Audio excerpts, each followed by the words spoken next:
클레오파트라는 기원전 69년에 나일강 삼각주에 위치한 알렉산드리아에서 태어났다. 이 도시는 알렉산드로스 대왕이 건설한 도시다. 클레오파트라는 고대 이집트의 중요한 여왕이었으며 그녀의 이름은 오늘날까지도 이어지고 있다. 그녀는 인류 역사상 가장 잘 알려진 여성 중 한 명이다. 그녀는 생애 전반에 걸쳐 전략가로서 두각을 나타냈고 결단력 있고 매우 지적하며 교활했고 거대한 재산을 소유하고 있었다. 한 번은 그리스 철학자 플루타르코스가 그녀에 대해 이렇게 썼다. 그녀와 함께 살아가며 그녀의 존재와 접촉하는 것은 저항할 수 없는 일이었다. 이집트의 통치자였던 그녀는 당시 수많은 사람을 매료시켰다. 그리고 오늘날까지도 많은 이들을 사로잡고 있다. 그녀의 생애는 여전히 널리 연구되고 있으며 다양한 방식으로 분석되고 논의된다. 우리가 이 눈에 띄고 동시에 논쟁적인 이집트의 여왕에 대해 알고 있는 많은 내용은 카시우스 디오, 플루타르코스, 타키투스, 스웨토니우스 등 여러 고대 역사가들의 기록을 통해 전해진 것이다. 그녀의 위대함을 이해하기 위해서는 몇 가지 흥미로운 사실을 살펴볼 필요가 있다. 로마의 지도자이자 클레오파트라의 연인이었던 율리우스 카이사르의 요청으로 사랑의 여신 비너스에게 바쳐진 신전 안에 클레오파트라의 황금 조각상이 세워졌다. 기록에 따르면 이 조각상은 최소 서기 2세기까지도 그 장소에서 사람들이 보고 숭배했던 것으로 알려져 있다. 흥미롭게도 클레오파트라는 실제 여신처럼 숭배되었고 특히 고대 이집트에서 가장 중요한 신 중 하나인 여신 이시스의 새로운 화신으로 여겨졌다. 또한 그녀는 이시스와 유사한 속성을 가진 그리스의 사랑의 여신 아프로디테와 동일시되기도 했다. 클레오파트라는 세련된 지성을 지니고 있었으며 훌륭한 교육을 받았다. 왕족의 다른 자녀들과 함께 그녀는 자신이 살던 궁전에서 교육을 받았다. 그녀는 7개 혹은 8개의 언어를 구사할 수 있었으며 이는 그녀가 정치적 협상을 하거나 전략을 구사하는 데 큰 도움이 되었다. 전해지는 바에 따르면 그녀는 자신의 가족 가운데 처음으로 통역 없이 이집트어를 구사한 인물이었다고 한다. 게다가 그녀는 철학과 수사학도 공부했으며 어릴 적부터 웅변수를 익혀 올바른 자세와 적절한 손짓, 부드러운 목소리로 매우 지혜롭게 구사할 줄 알았다. 그녀의 논증 능력은 매우 논리적이고 깊이 있었으며 언제나 풍부한 지식과 이성적인 사고를 보여주었다. 또한 그녀는 뛰어난 문학적 소양도 지니고 있었다. 그녀는 호메로스의 고전작품 일리아스와 오디세이아를 사랑했으며 일부 구절을 암송할 정도로 익히고 있었다. 이집트의 여왕이었던 그녀는 기하학과 산수에 대한 높은 수준의 지식도 갖추고 있었다. 그녀는 특별하고도 매혹적인 여성이었다. 그녀의 방대한 지식과 관련해서는 그녀가 고대 세계의 문화 중심지였던 알렉산드리아에서 살았다는 사실을 기억해야 한다. 이곳에는 전례 없는 구조로 다양한 문헌을 소장하고 있던 유명한 알렉산드리아 도서관이 있었다. 이러한 지역적 환경은 이집트 여왕의 문화적 형성에 매우 중요한 영향을 끼쳤다. 그녀의 업적 덕분에 그녀는 당대 가장 유명했던 2명의 로마 장군 율리우스 카이사르와 마르쿠스 안토니우스의 연인이 되었다. 역사적 인물의 경우 종종 그러하듯 이 놀라운 여성의 생애에 관한 많은 정보는 시간이 지나면서 왜곡되어 왔다.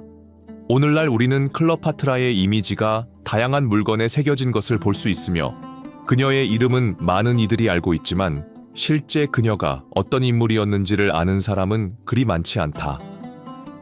사실 그녀의 외모를 묘사한 이러한 시각적 표현들은 그녀의 이야기 속에서 왜곡된 많은 요소 중 하나에 해당한다. 그녀의 외모에 대해 플루타르코스는 다음과 같은 말을 남겼다. 그녀는 전혀 비교 대상이 없는 독보적인 미인은 아니었고 보자마자 감동할 정도로 압도적인 모습도 아니었다. 우리는 클레오파트라가 살던 시대에 만들어져 유통되었던 다양한 동전을 통해 그녀의 외형을 어느 정도 상상할 수 있다. 이러한 유물들은 그녀의 실제 모습을 추정하는 데 있어 가장 신뢰할 수 있는 자료들이다. 그녀를 형상화했다고 여겨지는 흉상들도 시간에 따라 일부 남아있다. 동전을 살펴보면 코와 턱이 돌출된 모습을 확인할 수 있다. 실제로 철학자 파스칼은 만약 클레오파트라의 코가 조금만 작았더라면 세상의 역사는 전혀 다른 모습이 되었을 것이라고 썼다. 이 재치 있는 말과 함께 동전에 묘사된 강한 인상의 이집트 여성의 특징들을 고려해 볼 때 어쩌면 그녀는 영화가 보여준 것처럼 압도적으로 아름다운 여성은 아니었을 수도 있다. 하지만 한 가지는 분명하다. 그녀의 정복과 존재 방식은 할리우드가 묘사하는 어떤 표현보다도 훨씬 강력하다. 이제 그 이유를 함께 살펴보자. 클레오파트라는 300년 동안 권력을 유지해온 프톨레마이오스 왕조의 일원이었다. 이 왕조의 통치는 많은 근친혼과 가족 내 살인사건들로 특징지어진다. 이 거대한 왕조는 마케도니아의 왕 알렉산드로스 대왕이 사망한 후 탄생했다. 그의 죽음 이후 제국은 여러 장군들 사이에 나뉘어졌다. 클레오파트라의 선조 중 한 명인 프톨레마이오스 1세 소테르는 그 장군들 가운데 한 명으로 이집트의 뛰어난 문화, 중심지인 알렉산드리아를 통치하기 시작하며 프톨레마이오스 왕조를 세웠다. 이 족보를 고려할 때 이 영상에서 말하는 강력한 클레오파트라는 클레오파트라 7세라는 사실을 기억하는 것이 중요하다. 그녀의 가계에는 그녀 이전에 6명의 클레오파트라가 있었다. 알렉산드리아에서 그녀는 부와 아름다운 장식으로 가득한 호화로운 궁전에 살았다. 그 궁전은 100개가 넘는 방이 있었고 외부 경관 또한 눈을 사로잡을 만큼 인상적이었다. 아름다운 조각상과 분수로 꾸며진 숨이 멎을 듯한 정원들도 있었다. 이 환상적인 궁전은 프톨레마이오스 왕조의 여러 세대에 걸쳐 지속적으로 확장되었으며 결국 지중해에서 가장 호화로운 궁전이 되었다. 프톨레마이오스 12세의 딸이었던 클레오파트라는 이러한 환경 속에서 성장했다. 그녀에게는 2명의 자매 베레니케 사세와 아르시누에 사세, 그리고 2명의 남동생 프톨레마이오스 13세와 프톨레마이오스 14세가 있었다. 어머니가 세상을 떠났을 때 베레니케 사세가 권좌에 올랐다. 그러나 그녀의 통치 기간은 짧았고 젊은 여왕은 친아버지에 의해 살해당했다. 프톨레마이오스 왕조는 가족 간의 살인이 주요 특징 중 하나였다는 점을 다시 한번 강조해야 한다. 그 후 아르시노의 사세는 율리우스 카이사르에 의해 추방되었고 나중에는 마르쿠스 안토니우스에 의해 처형당했으며 이는 그의 누이인 클레오파트라의 요청에 의한 것이었다. 프톨레마이오스 14세 또한 비슷한 운명을 맞이했다. 클레오파트라는 아버지가 사망한 후 17살의 나이에 이집트의 통치를 시작했다. 전통에 따르면 그녀는 자신의 동생이자 당시 13살이었던 프톨레마이오스 13세와 결혼했다. 클레오파트라가 이집트의 여왕이 된 뒤 얼마 지나지 않아 그녀의 남편이자 동생인 프톨레마이오스 13세는 누이의 간섭 없이 직접 나라를 통치하고자 했다. 프톨레마이오스의 3명의 주요 조언자 포티누스, 아킬라스, 그리고 키오스의 터도토스는 이 생각에 동의하며 젊은 왕이 클레오파트라와 결별하고 그녀를 권좌에서 내쫓도록 설득했다. 여왕은 통치 기간 동안 자신의 전략적 능력을 보여주기 위해 이탈리아와의 정치적 관계를 유지하려 했다. 그녀의 목표는 내전이 벌어질 경우 중요한 동맹이 될 수 있는 로마인들과의 우호를 강화하는 것이었다. 그녀의 주요 동맹은 로마의 전통 있는 가문 출신의 지도자 폼페이우스 장군이었다. 이러한 외교적 움직임은 클레오파트라가 동생을 속였다는 이유로 반역죄로 몰리게 했다. 그녀는 21살의 나이에 알렉산드리아를 떠나야 했고 시리아로 망명하여 그곳에서 군대를 조직했다. 젊은 이집트 왕과 그의 세 조언자들은 어떤 대가를 치르더라도 여왕이 알렉산드리아로 돌아오는 것을 막기 위해 그녀를 추적하기로 결정했다. 그러나 여왕을 찾기 위한 그들의 수색 도중 뜻밖의 소식을 듣게 되었다. 위대한 율리우스 카이사르와 경쟁하던 폼페이우스가 이집트 땅으로 향하고 있다는 것이었다. 그는 자신이 파라오에게 환영받을 것이라 생각했다. 그의 아버지와 절친한 사이였기 때문이다. 폼페이우스 대제는 매우 뛰어난 장군이었다. 그는 일생 동안 아프리카, 아시아, 유럽의 수많은 국가들을 정복했다.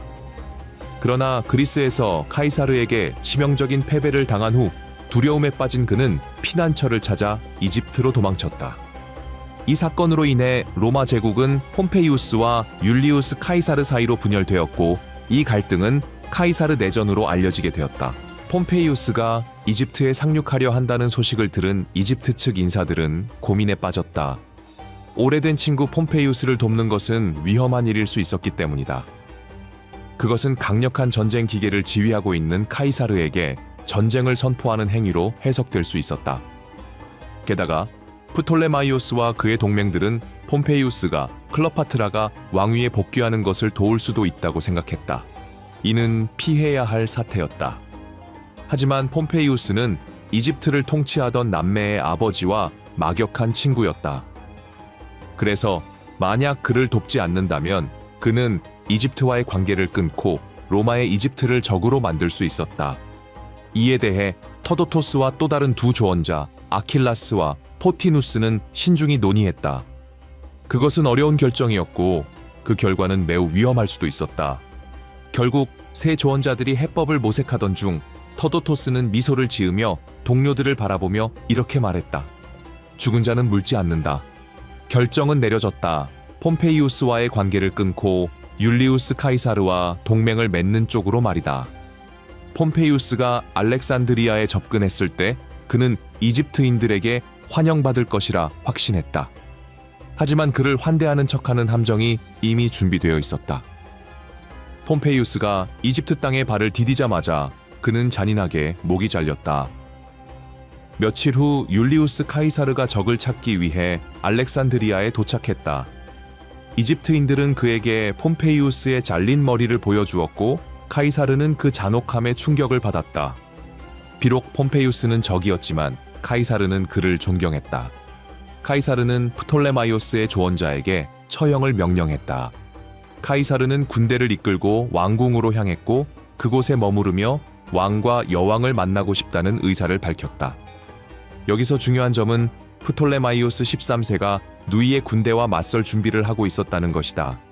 그가 카이사르의 도착 소식을 들었을 때 그는 자신의 궁전으로 향했다. 그렇다면 클레오파트라는? 그녀는 이미 알렉산드리아를 떠났고 그녀의 동생과 충성스러운 수호자들이 그녀의 복귀를 원하지 않았는데 과연 어떻게 돌아올 수 있었을까? 그녀는 위험에 처해 있었고 모습을 드러낼 수 없다는 것을 알고 있었다. 바로 그때 여왕은 다소 독특한 아이디어를 떠올렸다. 율리우스 카이사르를 만나기 위해 그녀는 계획을 세웠고 그 실행을 위해 시칠리아 출신의 상인 아폴로도로스의 도움을 받았다. 그들은 여왕이 숨은 채 배에 올랐고 나일강을 따라 8날 동안 항해했다. 알렉산드리아에 가까워졌을 때 클레오파트라는 여전히 아폴로도로스의 도움을 받아 파피루스로 만든 자루 속에 들어갔다. 그녀의 동료는 그 큰 자루를 가죽끈으로 단단히 묶고 조심스럽게 궁전 안으로 들어가 카이사르의 방에 자루를 두었다. 우리는 카이사르가 클레오파트라를 발견했을 때 정확히 어떤 반응을 보였는지는 알 수 없다. 그러나 이집트의 여인은 즉시 그의 마음을 사로잡았다. 카이사르가 곁에 있으면 모든 것이 훨씬 쉬워질 것이었다.